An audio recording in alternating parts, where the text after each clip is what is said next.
الله السلام عليكم ورحمة الله وبركاته. صلى الله على سيدنا محمد النبي وصحبه وسلم. بسم الله الرحمن الرحيم. الحمد لله رب العالمين. Bien, alhamdulillah, je vous prie de bien vouloir m'excuser de ce retard. Bismillah. J'ai été un petit peu retenu. J'ai été un petit peu retenu à l'extérieur. J'espère que ça va pas trop gêner notre nombreuse assistance. Alhamdulillah. Voilà, alors est-ce que tout le monde va bien? La petite balance. Voilà. Allah nous donne un bénéfice, Inch'Allah, dans la pesée de nos actes et de nos intentions, Inch'Allah. Alors, c'est toujours pareil, il faut que je branche mon micro autrement. Ça va pas être de très bon niveau. Là. Je ne sais pas si ça va être de très bon niveau, mais enfin. Au moins, on va entendre ce que je dis un peu plus, Inch'Allah. Voilà. Bismillah. Nous en étions à...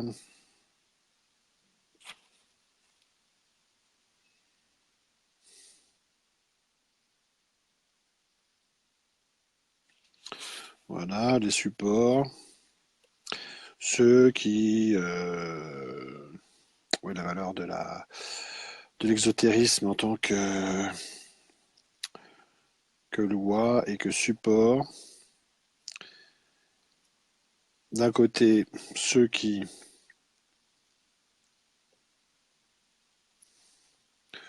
sont cadrés, on pourrait dire encadrés par les lois, qui les maintiennent,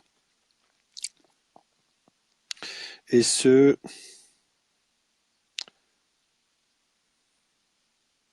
qui dépassent les supports en question.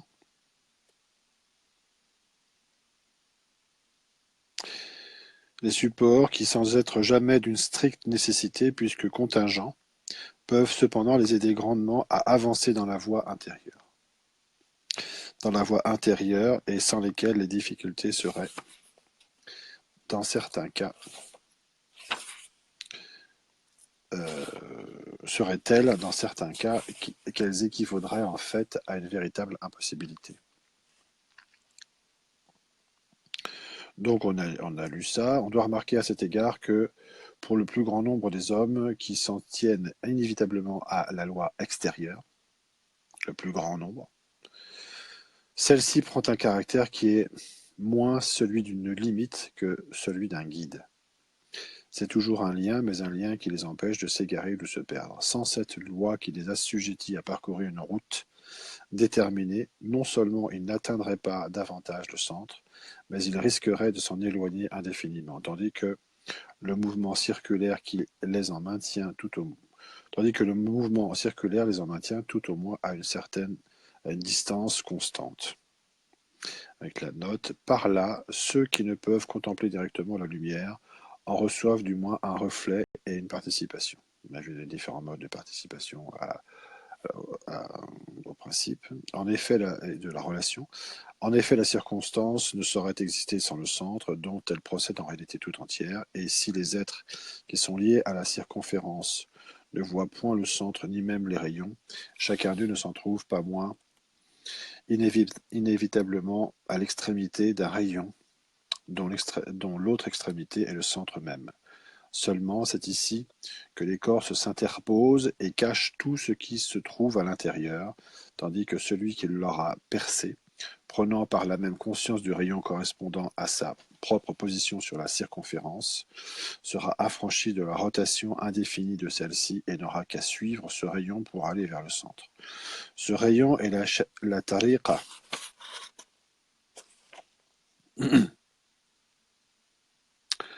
par laquelle partie de la charia il parviendra à la haqiqa. Il faut d'ailleurs préciser que dès que l'enveloppe a été pénétrée, on se trouve dans le domaine de l'ésotérisme,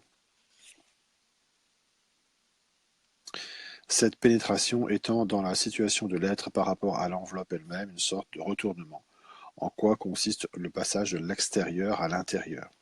C'est même plus proprement en un sens à la tariqa que convient cette désignation d'ésotérisme, car, à vrai dire, la haqiqa est au-delà de la distinction de l'exotérisme et de l'ésotérisme, qui implique comparaison et corrélation. Le centre apparaît bien comme le point le plus intérieur de tous, mais dès qu'on y est parvenu, il ne peut plus être question d'extérieur ni d'intérieur, toute distinction contingente disparaissant alors en se résolvant dans l'unité principielle. C'est pourquoi Allah, de même qu'il est le premier et le dernier, al-awwal wal-akhir, est aussi l'extérieur et l'intérieur, al-zahir wal-batin, car rien de ce qui ne saurait être car rien de ce qui est ne saurait être hors de lui, et en lui seul est contenue toute réalité, parce qu'il est lui-même la réalité absolue, la vérité totale, huwa al-haqq. Fin du chapitre. Donc ensuite, on aborde le chapitre 3 qui s'intitule At-Tawhid, paru dans les Voiles d'Isis en juillet 1930, page 512 à 16. 516.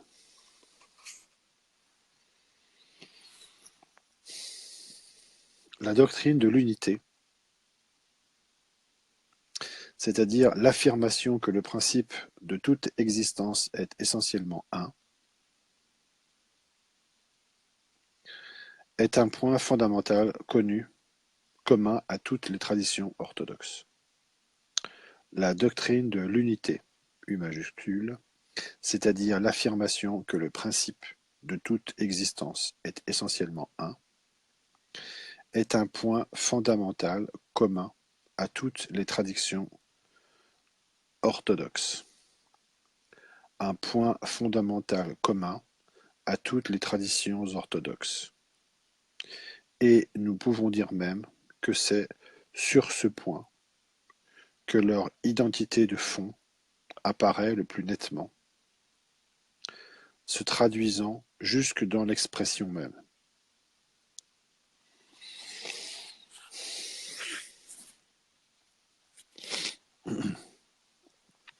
Donc, bon, bah là, ça paraît assez simple.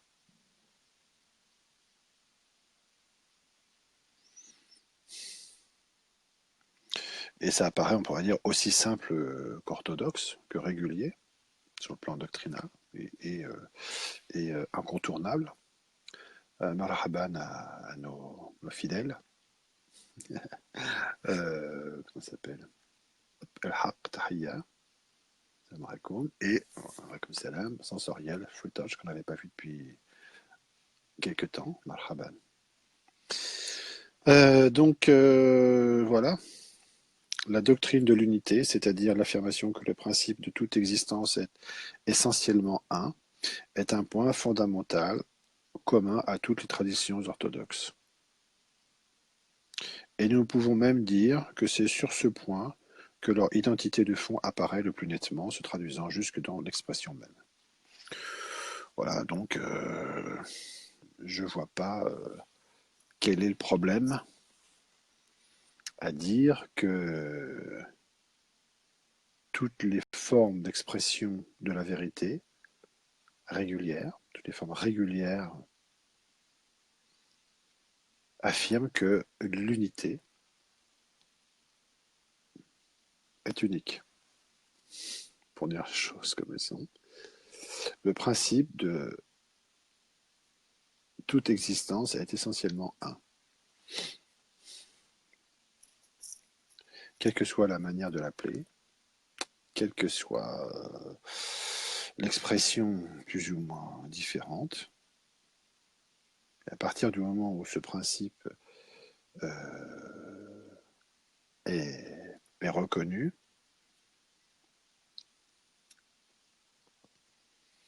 quel est le problème?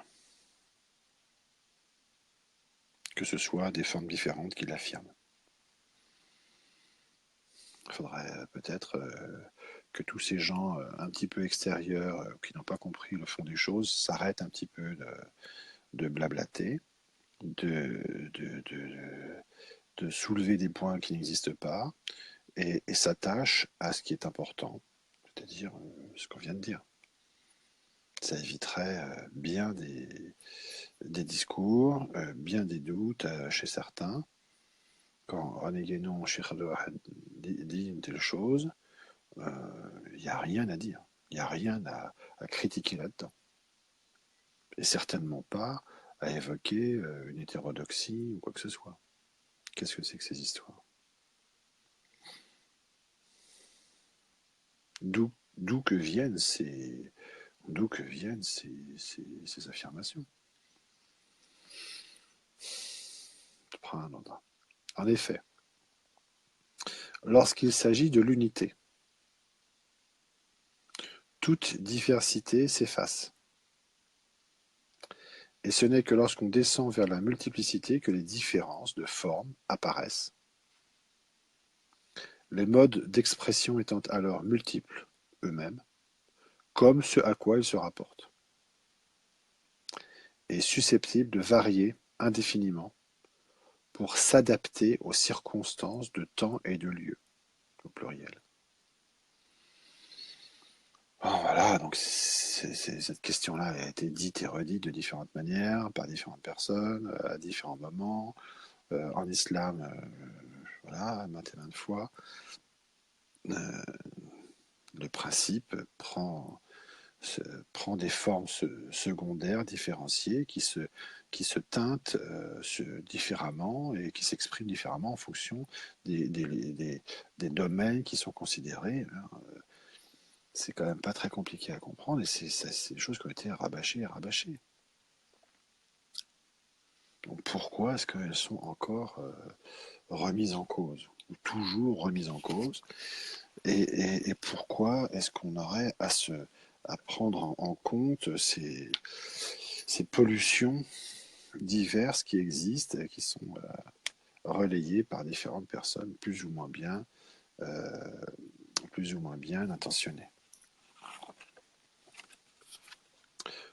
mais qui ont pour effet de critiquer, de remettre en cause, de jeter le doute, de la suspicion sur telle ou telle chose, sur telle ou telle notion, sur telle ou telle personne qui l'exprime.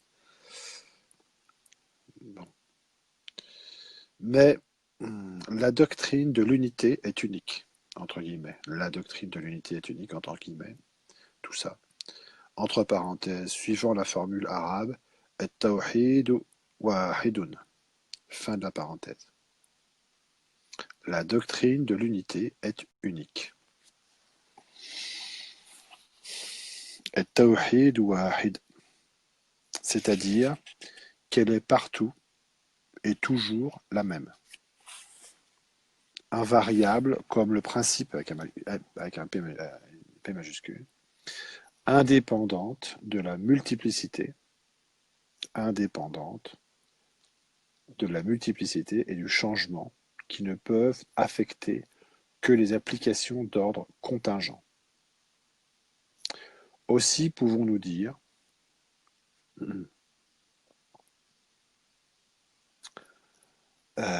que, contrairement à l'opinion courante,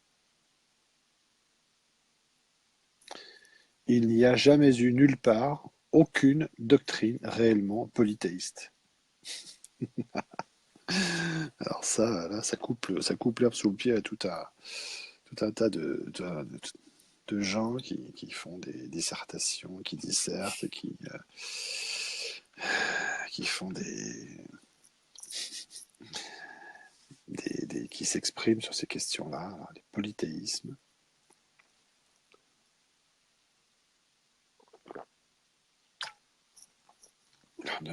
C'est-à-dire admettant une pluralité de principes absolus, la pluralité, et irréductible. Voilà, à partir du moment où il y a une affirmation d'un principe unique, eh bien, ce qui peut apparaître différencié de l'extérieur se résout ultimement en cette unité principielle. Et si ce n'est pas le cas, c'est soit que la doctrine est tronquée par le haut, soit que les gens qui la comprennent ne la comprennent pas jusqu'en haut. Pas compliqué à comprendre non plus. Ce pluralisme, entre guillemets, n'est possible que comme une déviation voilà, résultant de l'ignorance et de l'incompréhension des masses, de leur tendance à s'attacher exclusivement à la multiplicité du manifesté. Deux points. De là, l'idolâtrie, entre guillemets, sous toutes ses formes, naissant de la confusion du symbole en lui-même avec ce qu'il est destiné à exprimer, et la personnification des attributs divins considérés comme autant d'êtres indépendants. Ce qui est la seule origine possible d'un polythéisme de fait. Bon, on ne va pas s'étendre là-dessus parce que ça semble un peu évident. Enfin, c'est sûr que si on considérait, subhanallah, Ya'amma Yisifoun, Ar-Rahman, Ar-Rahim, El-Malik, El-Quddus, El-Salam et d'autres noms comme des entités indépendantes du principe, eh ben, ce serait de l'idolâtrie. Il y a différentes formes, enfin voilà. Personnification des attributs divins considérés comme autant d'êtres indépendants, ce qui est la seule origine possible d'un polythéisme de fait. La seule origine possible d'un polythéisme de fait. C'est tout. Le polythéisme, ça n'a rien de quelque manière qu'on le conçoive, ça n'a rien d'orthodoxe.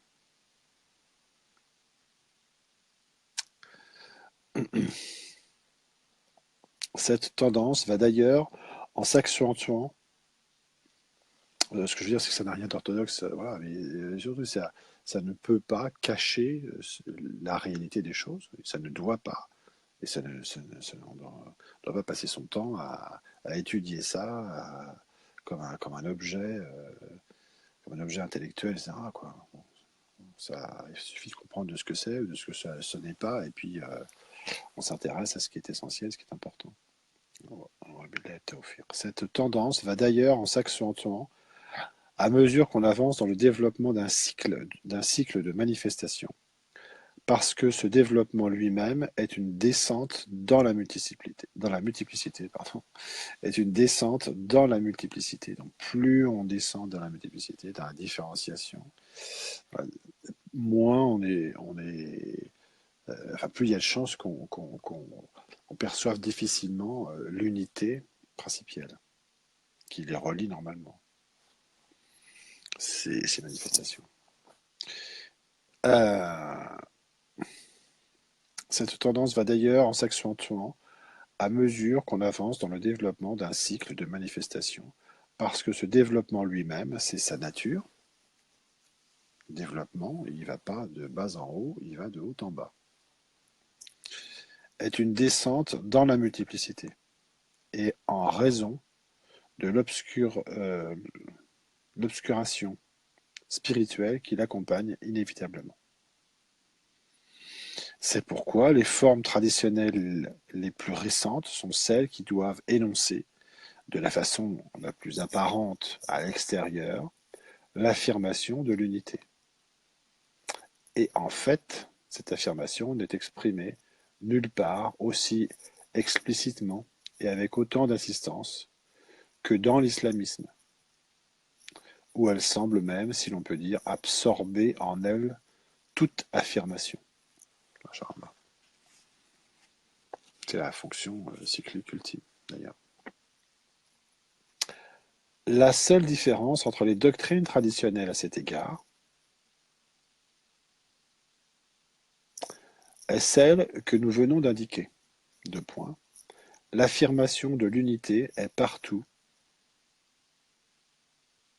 L'affirmation de l'unité est partout, dans toutes les doctrines traditionnelles, réellement traditionnelles. Il faut arrêter de jouer des coudes. Mais à l'origine, elle n'avait pas même besoin d'être formulée expressément pour apparaître comme la plus évidente de toutes les vérités, car les hommes étaient alors trop près du principe pour la méconnaître ou la perdre de vue. Est-ce qu'on a idée de ça, quoi? Est-ce qu'on a idée d'un temps où les choses de cet ordre-là sont tellement évidentes que c'est même pas la peine de les formuler parce que c'est presque inutile et un non-sens quasiment. Enfin, voilà. Maintenant, au contraire, on peut dire que la plupart d'entre eux, les hommes, engagés tout entiers dans la multiplicité, donc on voit l'importance des engagements et des activités et de quelle nature ils sont et à quoi ça conduit. On peut dire que la plupart d'entre eux, engagés tout entiers dans la multiplicité et ayant perdu la connaissance intuitive des vérités d'ordre supérieur, donc il y a l'engagement et la connaissance, là qu'il faut considérer, ne parviennent qu'à peine, excusez-moi, ne parviennent qu'avec peine à la compréhension de l'unité.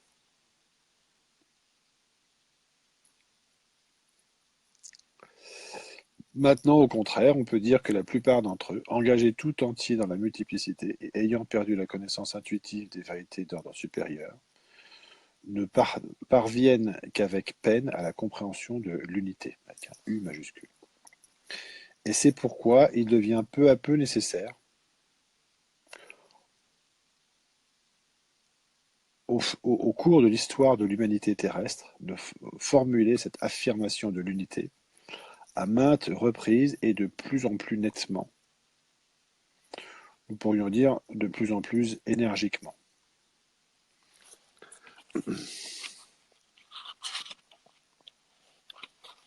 Si nous considérons l'état actuel des choses, nous voyons que cette affirmation est en quelque sorte plus enveloppée dans certaines formes traditionnelles, qu'elle en constitue même parfois comme le côté ésotérique, en prenant ce mot dans son sens le plus large, tandis que dans d'autres, elle apparaît à tous les égards, si bien qu'on en arrive à ne plus voir qu'elle, quoiqu'il y ait assurément, là aussi, bien d'autres choses, mais qui ne sont plus que secondaires vis-à-vis de celle-là. Donc là, comme souvent, enfin comme assez souvent, Cheikh Wahed énonce des, des considérations, enfin, oui, des considérations qui touchent à la structure des formes traditionnelles. On se rend compte que c'est un discours là qui est quand même d'une nature très particulière. Euh, quelle autorité, une question que je pose, quelle autorité expose de telles choses de nos jours?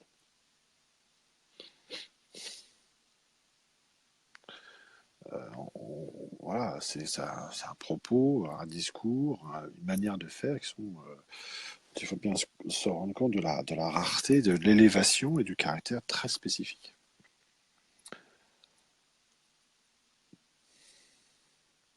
Ce dernier cas est celui de l'islamisme, même exotérique.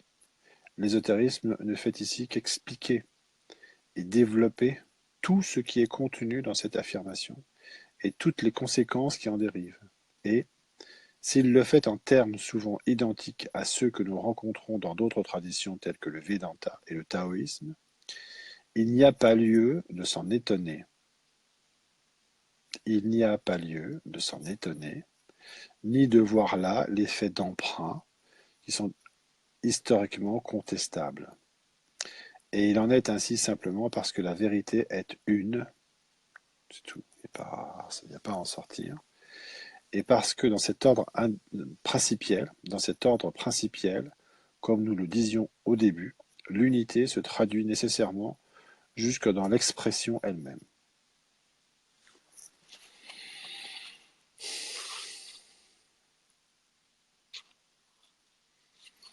D'autre part, il est à remarquer, toujours en envisageant les choses dans leur état présent, c'est-à-dire actuelle, que les peuples occidentaux et plus spécialement les peuples nordiques sont ceux qui semblent éprouver le plus de difficultés à comprendre la doctrine de l'unité. Ah, c'est pas content, hein, c'est pas gentil là, pour les occidentaux et pour les peuples nordiques. Sont ceux qui semblent éprouver le plus de difficultés à comprendre la doctrine de l'unité, en même temps qu'ils sont plus engagés que tous les autres dans le changement et la multiplicité. Les deux choses vont évidemment ensemble, et peut-être y a-t-il là quelque chose qui tient, au moins en partie, aux conditions d'existence de ces peuples. Deux points. Question de tempérament, mais aussi question de climat. L'un étant d'ailleurs fonction de l'autre, au moins jusqu'à un certain point. Dans les pays du Nord, en effet, où la lumière solaire est faible et souvent voilée, toutes choses apparaissent au regard avec une égale valeur, si l'on peut dire, et d'une façon qui affirme purement et simplement leur existence individuelle, sans rien laisser entrevoir au-delà.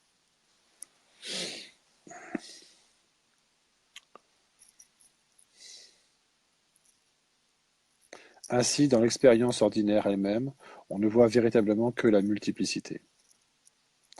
Il en est tout autrement dans les pays où le soleil, par son rayonnement intense, absorbe, pour ainsi dire, toute chose, au pluriel, en lui-même, la faisant apparaître devant lui comme la multiplicité disparaît devant l'unité.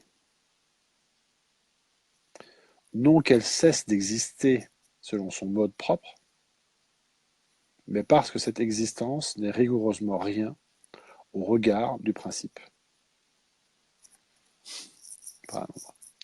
Ainsi, l'unité devient en quelque sorte sensible.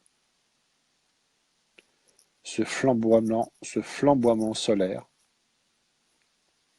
c'est l'image de la fulguration de l'œil de Shiva, qui réduit en cendres toute manifestation. La chère Dorhed utilise une formulation bien connue dans certains textes pour exprimer cette réalité par ce symbolisme. Le soleil s'impose ici comme le symbole par excellence du principe un. Allahu Ahad. Vous voyez comment se fait les traductions et les équivalences, se font les équivalences. Le principe un, entre parenthèses, Allahu Ahad. Et alors, est-ce que ça gêne quelqu'un qu'on traduise Allahu Ahad par principe un? Qu'est-ce qu'on veut dire? Qui est l'être nécessaire? Celui qui seul se suffit à lui-même dans son absolue plénitude. Allahu As-Samad. Allahu As-Samad.